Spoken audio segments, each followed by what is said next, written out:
کہ اپنی کتابوں سے اردو شروحات کو بالکل خارج کر دیں. کسی بھی کتاب کی کوئی بھی اردو شرح ہرگز نہ پڑھیں. آپ کو سمجھ آئے یا نہ آئے، بہر صورت آپ صرف عربی ہی پڑھیں. ہوتا یہ ہے کہ ہم جب کوئی کتاب شروع میں پڑھتے ہیں، جیسے نور الایضاح پڑھی یا قدوری پڑھتے ہیں، اب قدوری کا جب حاشیہ پڑھنا شروع کرتے ہیں تو ہمیں سمجھ نہیں آتی. اب ہمیں ایک دو دن جب سمجھ نہیں آتی تو اب ہم پریشان ہوتے ہیں کہ اب سمجھ تو آ نہیں رہی، کیا کریں. اب مشورہ کرتے ہیں تو مشورے والے خود چونکہ اردو شرح استعمال کر رہے ہوتے ہیں، لہذا وہ اردو شرح کا مشورہ دے دیتے ہیں. حالانکہ ہوتا یہ ہے کہ اگر آپ شاید ایک مہینہ یعنی صرف 30 دن آپ تکلف کر کے، مشقت برداشت کر کے آپ عربی حاشیہ ہی پڑھتے رہیں، صرف ایک مہینہ، تو ایک مہینے کے بعد آپ کو 80% جو عربی حاشیہ وہ سمجھ آنا شروع ہو جاتا ہے. یعنی یہ صرف شروع کا ایک مہینہ ہوتا ہے. اصل میں ہم اس ایک مہینے میں جو ناکام ہوتے ہیں، اس کے بعد پھر ہم پورا درس نظامی بھی اسی طرح گزار دیتے ہیں اور اس کے بعد پوری زندگی بھی اسی طرح گزار دیتے ہیں.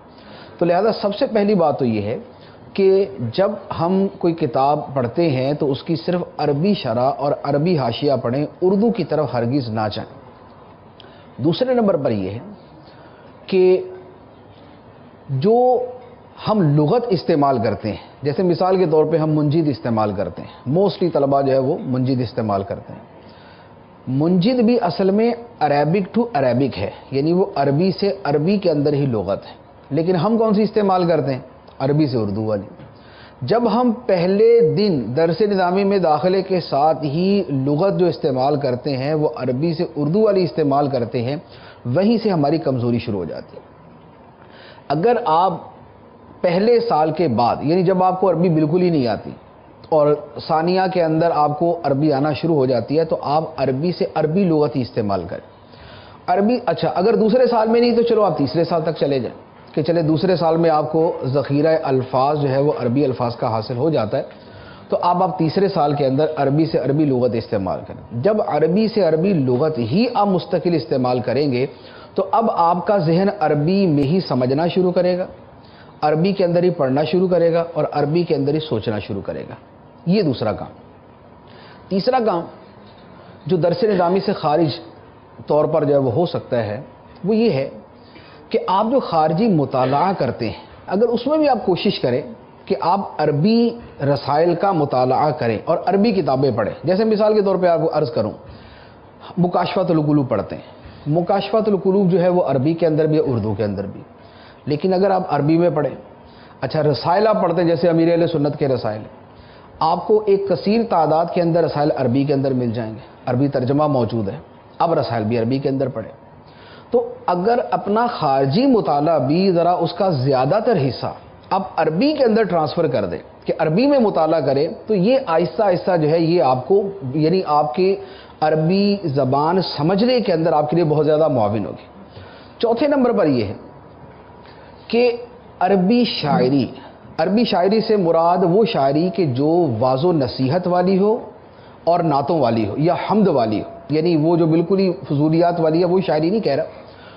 اب مثال کے طور پہ جیسے قصیدہ بردہ شریف یا امام بوصیری رحمۃ اللہ علیہ کے اور بہت سارے قصائد ہیں. آپ کا صرف قصیدہ بردہ نہیں ہے، آپ کے اور بھی بہت سارے قصیدہ حمزیہ بھی آپ کا بڑا خوبصورت قصیدہ ہے.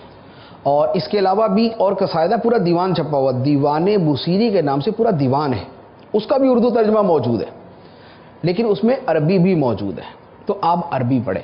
اچھا اسی طرح وعظ و نصیحت کے جو اشعار ہیں وہ بڑے خوبصورت ملتے ہیں. جیسے علامہ ابن جوزی علیہ رحمہ کی کتابوں میں جہاں پر اشعار آتے ہیں وعظ و نصیحت کے، عربی اشعار ہیں اور آپ ان کو پڑھیں تو آپ کا یعنی آپ یوں کہیں کہ آپ کا دل روشن ہو جائے، اتنے خوبصورت عربی اشعار ہوتے ہیں. مکاشفۃ القلوب کے اندر عربی اشعار ہیں اور بہت سارے بزرگوں کے دیوان جو ہے وہ عربی زبان کے اندر آپ کو مل جائیں گے. تو کہنے کا مقصد یہ ہے کہ آپ شاعری کے اندر بھی جو نعتیہ، حمدیہ اور منقبت والی اور وعظ و نصیحت والی ہے وہ عربی شاعری پڑھیں. چوتھے نمبر پر آپ یہ کام کریں کہ قصے کہانیوں کی کتابیں ملتی ہیں، عربی کی قصے کہانیوں کی کتابیں ملتی ہیں اور بڑی خوبصورت کتابیں ملتی ہیں. یعنی بڑی خوبصورت سے مرادی کہ ایک تو عربی ان کی بہت اچھی ہوتی ہے، دوسرا اس میں نصائح اور جو اس میں واعظ اور کوئی نصیحت کی باتیں وہ بڑی خوبصورت ہوتی. جیسے مثال کے طور پہ انبیاء کرام علیہم الصلوۃ والسلام کے واقعات پر مشتمل بڑی خوبصورت کتابیں آپ کو عربی میں مل جائیں گی، یعنی آپ مارکیٹ میں تلاش کریں گے آپ بڑی خوبصورت کتابیں ملیں گی۔ اولیاء کرام کے احوال اور حکایات پر آپ کو بڑی اچھی کتابیں مل جائیں۔ اچھا اور نہیں ہے تو آپ کے لیے بہت آسان میں عرض کروں، خصائص کبریٰ جو ہے وہ عربی کے اندر ملتی، معجزات پر مشتمل ہے۔ اب آپ معجزات بھی پڑھیں گے، دلچسپی بھی ہے، محبت بھی ہے، عربی بھی ہے۔ حجت اللہ علی العالمین مل جائے گی۔ آپ کرامات پہ پڑھنا چاہیں تو عربی کے اندر ہی آپ کو کرامات بھی ملے گی، جامع کرامات اولیاء علامہ نبہانی رحمۃ اللہ علیہ کی۔ تو یوں عربی کتابوں کو پڑھنا ہی اپنا اگر آپ تھوڑا سا معمول بنا لیں تو آپ کی عربی بہت امپروو ہو جائے گی۔ اچھا پھر ایک اور چیز ہوتی ہے کہ عربی الفاظ جو ہیں تھوڑی سی ان کی یعنی یوں کہہ لیں کہ ان کا جو بیک گراؤنڈ ہے اور ان کی تھوڑی سی جو مشتقات ہیں ان کے یا مادہ اشتقاق ہے اس کی تھوڑی سی تحقیق کریں۔ جیسے مثال کے طور پہ آپ قرآن پاک کی جب کوئی تفسیر پڑھیں گے اس میں بھی بڑی خوبصورتی کے ساتھ اس کو بیان کیا جاتا ہے۔ جیسے لفظ ہلال ہے، لفظ ہلال کو ہلال کیوں کہا جاتا ہے؟ تو اب ہلال کا مطلب ہوتا ہے آوازیں بلند کرنا، اور ہلال کہتے ہیں پہلی رات کے چاند کو۔ جب پہلی رات کا چاند نظر آتا ہے تو لوگ آوازیں بلند کرتے ہیں، چاند نظر آ گیا، چاند نظر آ گیا، چاند نظر آ گیا۔ تو یہ لوگوں کی جو آوازیں بلند کرنا ہے اس کی وجہ سے اس کو ہلال کہا جاتا ہے۔ شراب کو عربی میں خمر کہا جاتا ہے۔ خمر کیوں کہتے ہیں؟ یہ عقل کو ڈھانپ دیتی ہے، سکر اور نشہ پیدا کرتی ہے۔ اس طرح الفاظ کے حوالے سے یعنی بڑی خوبصورت بڑی پیاری تحقیقات ہوتی۔ اگر آپ یہ تھوڑا سا اپنی جو کتابوں کی شروحات دیکھیں نا، یعنی عربی لغت کے اعتبار سے شرح میں جو ہمارا طریقہ کیا ہوتا ہے، ہم جب کوئی شرح پڑھتے ہیں نا، جیسے مثال کے طور پہ شرح تہذیب کی بھی اگر کوئی آپ حاشیہ پڑھیں گے اس میں جو عبارت کو حل کرنے کے لیے اور عبارت کی تفہیم و تسہیل کے لیے جو کچھ بیان ہوگا نا وہ تو ہم پڑھ لیں گے، اور اگر کسی لفظ کی لغت کے اعتبار سے انہوں نے کلام کیا ہوگا نا اس کو چھوڑ دیں گے، تو یہ تو ہمارے لیے ہے ہی نہیں۔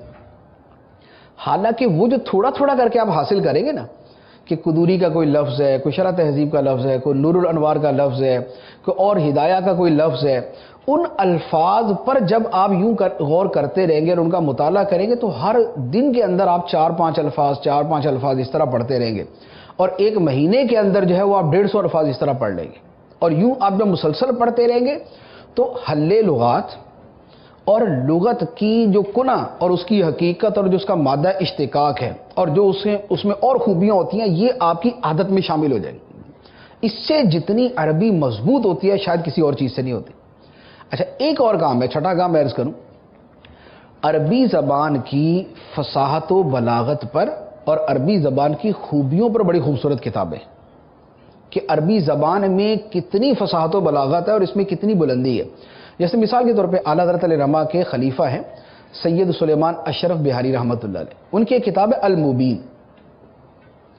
وہ المبین جو ہے وہ عربی زبان کے جو کمالات ہیں اور جو اس کی خوبصورتیاں ہیں یہ اس کے اوپر کتاب ہے، اور اس طرح کی اور بھی کتابیں ملیں گی، بلاغت کی اور بھی کتابیں ملیں گی۔ اب وہ کتابیں اگر آپ پڑھیں تو ایک تو عربی سے دلچسپی بڑھتی، دوسرا عربی کی خوبیاں پتہ چلتی، تیسرا اس کی وہ چیزیں سامنے آتی ہیں کہ جب ان کو پڑھ کے آدمی عربی پڑھتا ہے تو پھر اس کو وہ نظر آتی ہے ان کے اندر کہ یہ جو بیان انہوں نے کیا تھا یہ واقعی الفاظ کے اندر ہمیں نظر بھی آتا ہے۔ اچھا پھر اسی طرح جو قصے کہانیوں کو میں نے کتابیں عرض کی ہیں، اس طرح کے مجموعے بڑے خوبصورت بڑی تعداد میں چھپے ہوئے، جیسے ایک زمانے میں ہمارے درس نظامی کے نصاب میں کتاب ہوتی تھی القلیوبی، اب نہیں ہے یا شاید شامل ہوئی تھی پھر نکل گئی، تو اب اس میں کیا تھا، اس میں بڑی پیاری حکایتیں اور اس میں یعنی